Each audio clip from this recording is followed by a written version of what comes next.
Hello everybody, Ultimate Bricks here, and today I'm going to be reviewing the Downtown Diner Lego set 10260, recommended for ages 16 and up.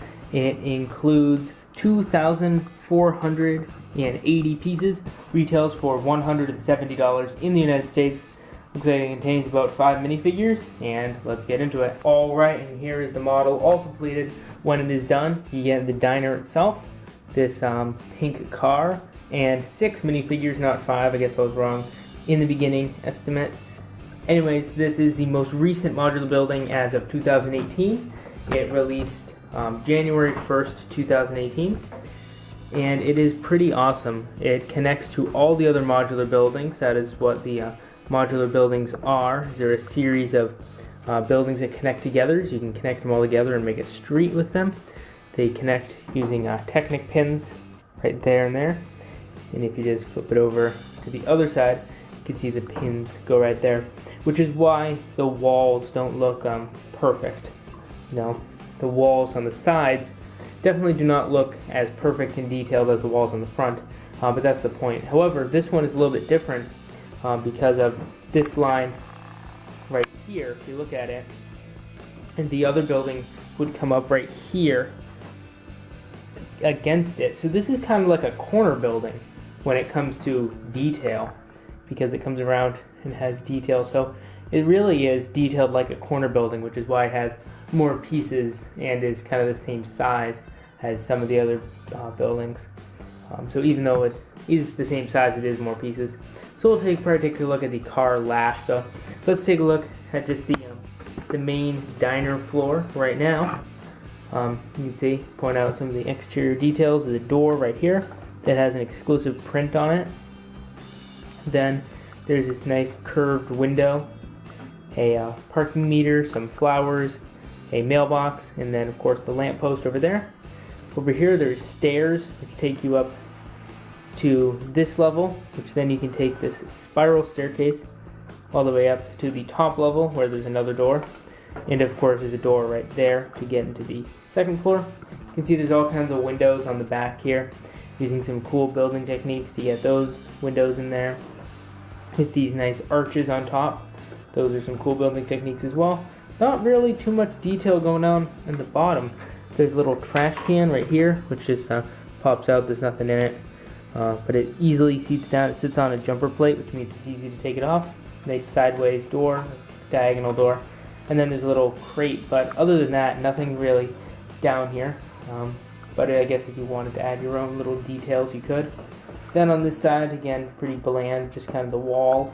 But on the front, there's the huge arch, which looks really impressive from the front. Really makes this one stand out. Goes all the way up here. Uses these new pieces that were introduced in red for the London bus, and now remolded in teal for the Downtown Diner. Has a nice antenna all the way up top, which you can see right there. And then there's this giant pink and white and teal banner thing that goes around the whole diner. Of course, the thing that stands out the most is the diner sign, which is built really nicely.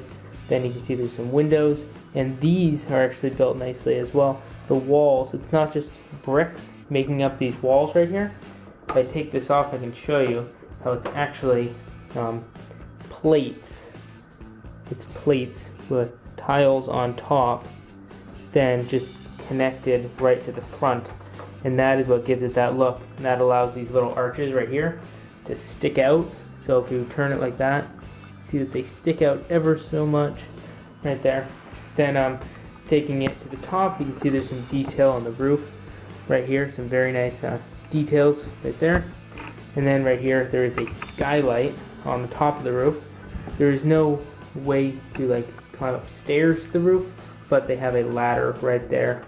And then the skylight can't close unless you push the little support down, and then the skylight can close up all the way. And then also on top of the roof there's these little handlebars which work really great for when you're climbing up the ladder. And other than that, there's not very much other stuff up here. Now let's get into the first floor. Alright, let's get into it by lifting off the top 3 layers, the roof and then the 2 floors. So now let's take a look at what is going on in the inside, you see there's a very nice checkered floor right here. There's a table or a counter which has a very nice building technique for how that's made. Then there are 3 bar stools right there. A little gumball machine. Here's a tap, a coffee maker, hanging up some utensils, and then here's the giant stove where there is some bacon and a pancake. Then here's the jukebox, which can be removed pretty easily. Built really nice with these newer style macaroni pieces. Really good use for them on the top of the jukebox right there. Then there's a few of these star pieces that were first introduced for the Palace Cinema. If you haven't seen those prints, that's what they look like. They're actually very nice prints because it's like a little Lego brick in the middle of a dark red star. Looks great in the Palace Cinema. And they also included one on the wall of the detective's office, so it's cool how they keep including them in these modular buildings and don't include them in any other sets, which I think is cool. Then there's a booth right here, which has yellow probably for mustard, and red for ketchup, I guess, and then a napkin dispenser thingy. And then there's some pancakes stacked up right there. Next, there's another like waiting area where a camera is just sitting there, and then the waitress sits right there. There's a lot of there's like a jumper plate, specially put on the right into the floor. If you can see that, that's a jumper plate, so the waitress can fit right there. And there's another one right for that guy to stand. However, once they're in there, then there's no other places, so you can't really put anyone else anywhere. But that's kind of works out because then you don't see any other studs there for no reason. Then right here, these things just kind of stick out and kind of, I guess, work as lights. Anyways, let's take a look at the next floor. Alright, the next floor just goes on like this. And we've already taken a look at the exterior of this, so let's just take a look at the inside. This is the boxing gym, is the just the name of this floor. And you can see what's going on in there. There's a ring right here, which looks nice. Then there's a punching bag, which is actually kind of fun to move around. It's kind of cool. And there's a boxer right here. And since this is not a tiled floor, there's plenty of space for people to stand. Where you can see there's the boxer, has those nice boxing glove hands, which are cool. Then there's a weight bench right here. The nice weights. And then there's some barbells or dumbbells over here. That's a barbell. And then there's a water fountain and another exerciser minifigure right there. So that is kind of the inside. It's not really too decorated. I mean, there's a clock right there. But a lot of the detail for this floor is, of course, on the outside.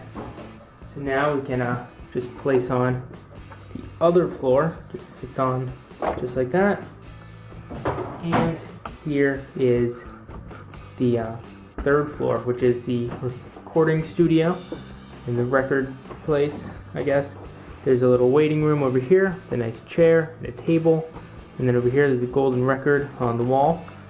Then right here there's a nice table with I guess probably would be alcohol, I guess. And then some 2 cups. Then there's this really nice print right on the wall here, which is definitely worth taking off and showing you. So it says rock and roll, shows a minifigure on it, which is really nice. Then right here there's the recording operator area, which a minifigure would sit in there and have access to these controls, which can only bend down that far, which is pretty cool. And then there's the recording thing right here, which can be taken out as well because it's sitting only on one jumper plate. Then in here, this is the main recording booth, which you can't really see too well, so they do let you rip this whole thing off the front. And then from there, I guess I can take these bricks off, so you can see that. And see they got a nice microphone right here, a nice old-fashioned microphone, and then like acoustic foam all around here is what that's supposed to be, using those flat gear pieces. And then another nice building technique is right here. There's these circular windows that are built right into the wall. That looks really nice right there. They're really cool. And so let me just put that back on. And then here's the balcony, and there's a door right there. So if I take the minifigure off, see there's a door to get into the balcony.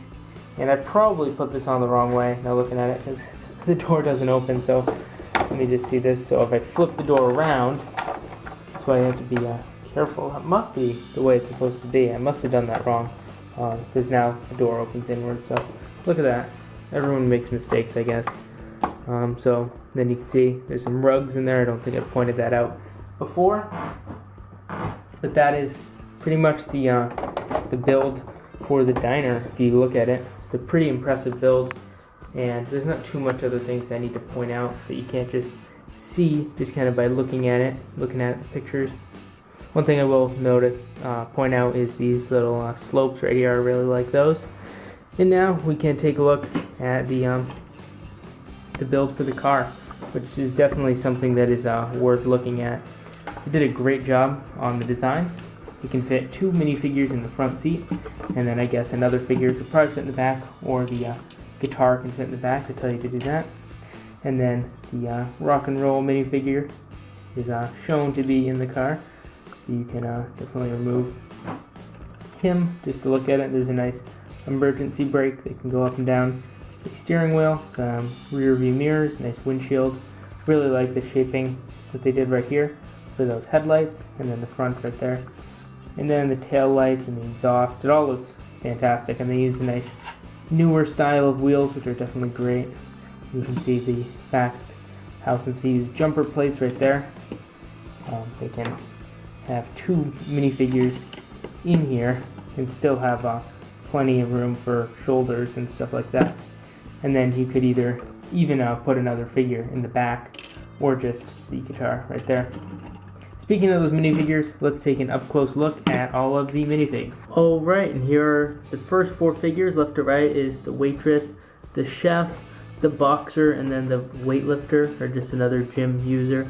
All the figures are pretty nice, but one thing is that this is the first modular building where the figures do not have the classic smiley face. So if you notice, a lot of the figures, or all of them, have these faces with pupils, as well as with all these expressions and stuff. And so it's the first modular to have that. And you can see which of them have alternate expressions. Just that one lady right there. The rest of them, of course, that guy you can tell.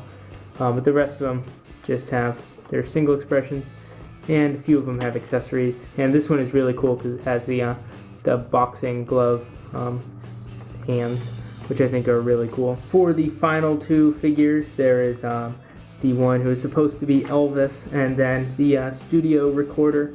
You can see that on the back there is a singing face and then a less happy face, alternate expressions.